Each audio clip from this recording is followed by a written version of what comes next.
You may be wondering, how does the machine know how to move around like that? Well, that's the design that you tell it to stitch. A design is like a program that tells the machine how to move.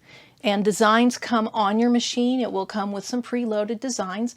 A lot of us don't really use those designs much. So even though the stores and dealers think that giving you 1,000 designs loaded on the machine is a selling point, if you're never going to use those 1,000 designs, then it's not worth paying extra money for. Most people don't stitch the designs that come on the machines. We end up buying them from other sources that are more our style. So be careful when you're buying a machine with a lot of preloaded designs, because they might not be to your taste and you're not going to end up using them. Besides the designs that come on the machine, you can buy them from all over online on the internet.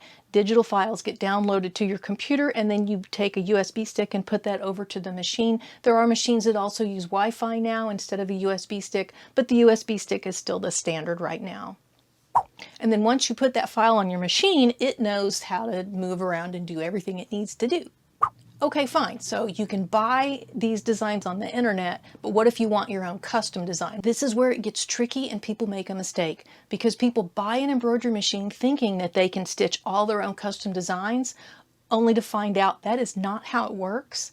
So if you're wanting to stitch your own custom designs, you do have some options. You can either buy the software and learn how to digitize, or you can pay a digitizer to do it for you, and sometimes that can be more cost effective than spending thousands of dollars on software. There are cheaper titles available. There's even a free version available. The reviews are a little bit mixed on how well it creates a design to stitch out, and you do want to be careful what you stitch on your machine, because some designs are so dense or they move around too much, and it can end up breaking your needles and even causing damage down under your bobbin case. So you want to be careful and only use quality designs. Another thing people often want to know about designs for an embroidery machine is which designs work on which machines. So here's how this works. All the different brands use different formats, and there are some formats they have in common. You don't need to know all of that right now.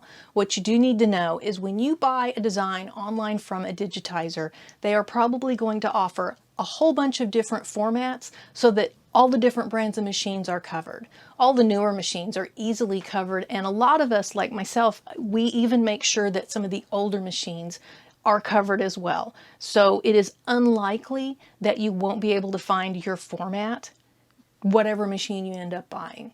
Okay, big exception to this. If you want to stitch legally Disney, Marvel, Star Wars, Disney holds the licensing on all of those, and they only allow Brother machines. They've got a contract with the Brother brand, and only certain Brother machines are allowed to buy and stitch those designs. Yeah, I'm not going to get into the, stuff there.